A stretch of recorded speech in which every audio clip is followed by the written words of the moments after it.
No mundo protestante, há uma mentalidade que é decorrente provavelmente do somente a Escritura, que interpreta uma prática da Igreja Católica como não bíblica, como não fundamentada na palavra de Deus escrita, a questão do batismo de crianças.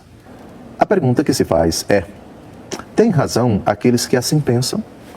No Novo Testamento, há indícios de que os apóstolos batizavam crianças? E o que responder a essas objeções? Vamos então investigar o Novo Testamento e vamos, antes de tudo, fazer uma pontuação. Os apóstolos batizavam famílias inteiras. Não era apenas uma pessoa batizada. A fé, por exemplo, do pai de família, quando ele professava a fé cristã, recebiam o batismo ele, sua esposa e todo mundo de sua casa, e todo mundo de sua família. Crianças incluídas. É impensável no tempo de nosso Senhor Jesus Cristo falar de casa, falar de família, excluindo as crianças. Casa, família, parentes, isso inclui todas as pessoas, não apenas as que residem nesta casa, mas as pessoas da sua família, incluídas as crianças. Vamos investigar alguns textos do Novo Testamento, começando pelo livro dos Atos dos Apóstolos, capítulo 10, versículos de 1 a 2. Havia em Cesareia um homem, por nome Cornélio, centurião da corte que se chamava Itálica. Era religioso, ele e todos os de sua casa eram tementes a Deus. Todos os de sua casa. Dava muitas esmolas ao povo e orava constantemente. No outro dia chegaram a Cesareia. Cornélio os estava esperando, tendo convidado os seus parentes e amigos mais íntimos. Parentes e amigos mais íntimos. Estando Pedro ainda a falar, o Espírito Santo desceu sobre todos os que ouviam a santa palavra. Então Pedro tomou a palavra. Porventura, pode-se negar a água do batismo a estes que receberam o Espírito Santo como nós? E mandou que fossem batizados em nome de Jesus Cristo. Rogaram-lhe então que ficasse com eles por alguns dias. Reuniu Cornélio toda a sua família, amigos íntimos. Quem conhece a estrutura da família judaica no tempo de Jesus, a bênção que significavam os filhos para essas famílias, não pode excluir aqui crianças. Não se pode negar o batismo a esses que receberam o Espírito Santo. E o Espírito Santo foi dado a todos os que escutavam a palavra. Vamos agora à Ásia Menor, a cidade de Tiatira. Uma mulher rica, vendedora de púrpura, ouve a palavra de Deus e se faz batizar. Mas não apenas ela se batiza, mas todo mundo de sua família, incluídas as crianças, evidentemente. Atos dos Apóstolos, capítulo 16, versículos de 14 a 15. Uma mulher chamada Lídia, da cidade dos Tiatirenos, vendedora de púrpura, temente a Deus, nos escutava. O Senhor abriu-lhe o coração para atender às coisas que Paulo dizia. Foi batizada juntamente com a sua família e fez-nos este pedido: se julgais que tenho fé no Senhor, entrai em minha casa e ficai comigo. E obrigou-nos a isso. Lídia escuta a palavra, aceita o Senhor pela fé e deseja o batismo. Conforme o costume da época, o batismo não foi dado somente a ela. Uma vez convertida, ela leva todo mundo de sua casa a professar a fé e a receber o batismo. Crianças incluídas, todos de sua família. Eu lhe pergunto, querido telespectador, todas as pessoas de sua família são só adultas? Ou quando você diz toda a minha família, você inclui também as crianças? Evidentemente que você inclui também as crianças. Agora, nós vamos ao carcereiro de Filipos. Disseram-lhe: crê no Senhor Jesus e serás salvo. Tu e tua família. Gravem, tu e tua família. Anunciaram-lhe a palavra de Deus a ele e a todos os que estavam em sua casa. A todos os que estavam em sua casa. Então, naquela mesma hora da noite, ele cuidou deles e lavou-lhes as chagas. Imediatamente foi batizado, ele e toda a sua família. Vejamos agora o testemunho de Crispo, o chefe da sinagoga, que acredita no Senhor ouvindo a pregação dos apóstolos.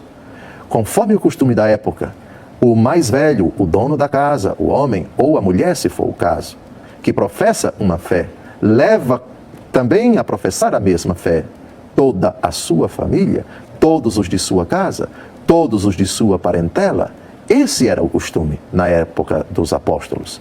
Atos dos Apóstolos, capítulo 18, versículo 8. Entretanto, Crispo, o chefe da sinagoga, acreditou no Senhor com todos os da sua casa. Sabendo disso, muitos dos coríntios, ouvintes de Paulo, acreditaram e foram batizados. E para concluir, diz São Paulo, aliás, batizei também a família de Estéfanas. Além destes, não me consta ter batizado ninguém mais. São Paulo não batizava uma pessoa apenas, batizava a família inteira. E quando se fala de família inteira, a sua família inteira tem crianças. A expressão família inteira, toda a sua casa, toda a sua família, inclui também as crianças. No livro do Levítico, capítulo 12, versículo 3, nós temos um texto que é oportuno citar agora para refutar aqueles que utilizam o seguinte argumento. Não é correto batizar as crianças porque elas não sabem aquilo que está acontecendo na celebração. É preciso deixá-la crescer para que ela se faça batizar. O que dizer desse argumento? Um argumento falaz, um argumento pífio. Vamos ao livro do Levítico. Antes da instituição do sacramento do batismo, no Antigo Testamento, nós temos uma instituição chamada circuncisão. Qual era a idade? Segundo o Antigo Testamento, segundo a palavra do próprio Deus a Abrão, no capítulo 15 do livro do Gênesis, quando ele instituiu pela primeira vez a circuncisão e determinou que todos os machos, todos os varões fossem circuncidados. Qual era a idade? Idade adulta ou quando bebê? Logo depois de nascido, no 8º dia, far-se-á a circuncisão do menino. No 8º dia, depois de nascido, cai por terra, portanto, essa argumentação de que é preciso deixar a criança crescer para ela escolher se quer ser circuncidada ou não. Até hoje, os judeus circuncidam os seus bebês do sexo masculino 8 dias depois de nascidos, queiram eles ou não. Aliás, essa argumentação, na nossa experiência, não tem fundamento nenhum. Quando uma criança nasce, os pais, sejam eles cristãos ou não, protestantes ou não, judeus ou não, islâmicos ou não, são obrigados a ir ao cartório e a registrar o nome da criança, sem pedir autorização a ela. Aliás, a nossa experiência exige que os pais deem aos filhos muitas coisas sem consultá-los, sem pedir autorização deles. A criança, quando está com fome, o pai não pergunta se você quer esta ou aquela comida. Dá a comida que eles consideram que é oportuna, que é necessária para o filho. Quando o filho está doente, eles não perguntam ao filho qual é o remédio que o filho quer tomar. Eles escolhem o remédio. Com ou sem orientação médica, dão para o filho aquilo que o filho deve tomar. Os pais decidem pelos filhos. Há muitas coisas na vida da criança que os pais decidem sem consultá-las. O pai protestante, quando precisa matricular a criança numa escola, eles não esperam a criança crescer para perguntar se você quer estudar naquela escola. São os pais que decidem. Portanto, com o devido respeito, é fajuto esse argumento segundo o qual é preciso deixar a criança crescer para decidir se quer ser batizada ou não. Isso não faz parte da experiência humana. Deus Todo-Poderoso confere autoridade aos pais para decidirem em nome dos filhos. E aquilo que eles decidem é vinculante para a vida dos filhos. E muitas coisas os pais, quaisquer pais, na face da terra, durante muitos anos, decidem pelos filhos. E os filhos acatam. Evangelho segundo João, capítulo 3, versículo 5. Essa é uma frase de Jesus a Nicodemos que mostra a necessidade do batismo. Isso se aplica também às crianças que já nasceram sem a graça de Deus. São Paulo, na carta aos Romanos, capítulo 3, versículo 23, diz: todos pecaram e estão privados da glória de Deus. Isso se aplica, antes de tudo, às crianças. O Salmo 50 diz: em pecado minha mãe me concebeu. Em Romanos capítulo 5, versículo 12, se diz: assim como pela desobediência de um só homem, o pecado entrou no mundo e pelo pecado a morte, assim todos pecaram. Esse é um dos fundamentos para o dogma do pecado original. Já somos gerados no ventre de nossa mãe com essa herança maldita, filhos da ira, privados da glória de Deus, como diz São Paulo.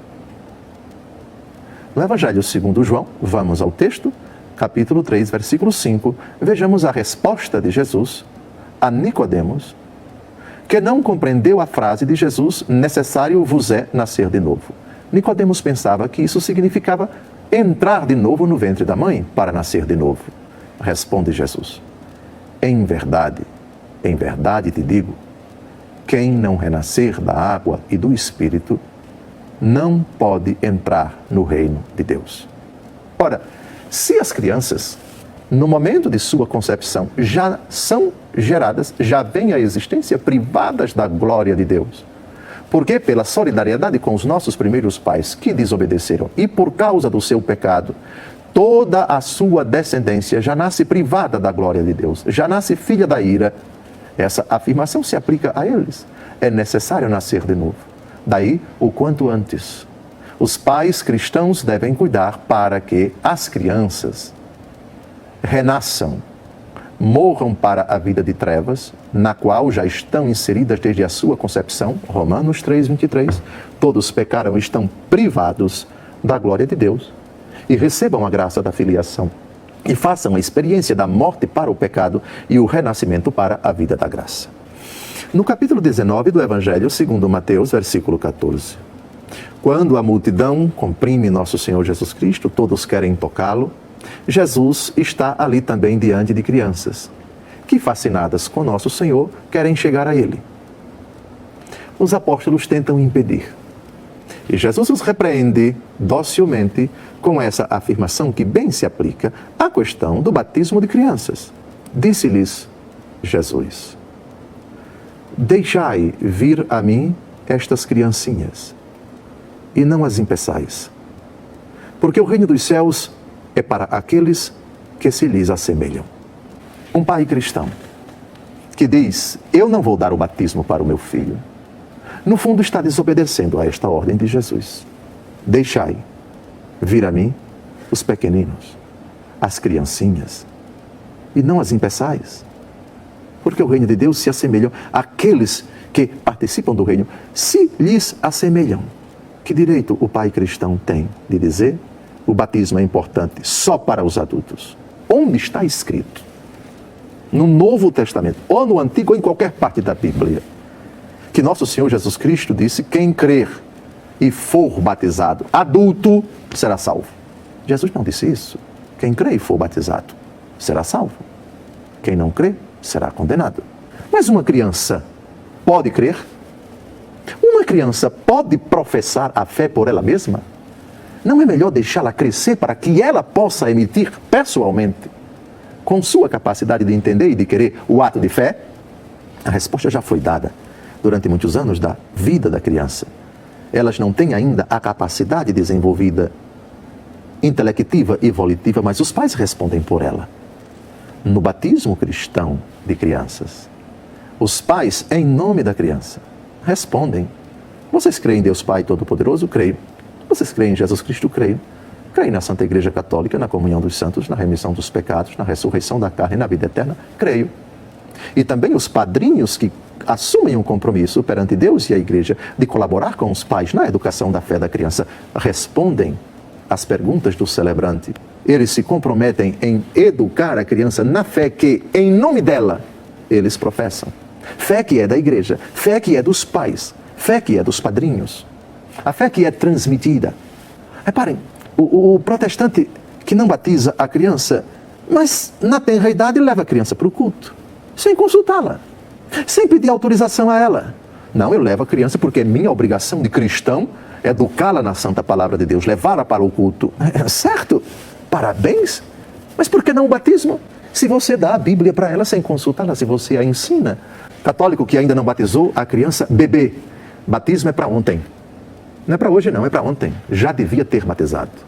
O Código de Direito Canônico diz que os pais cristãos devem batizar as crianças nas primeiras semanas de vida. O batismo de criança é para ontem.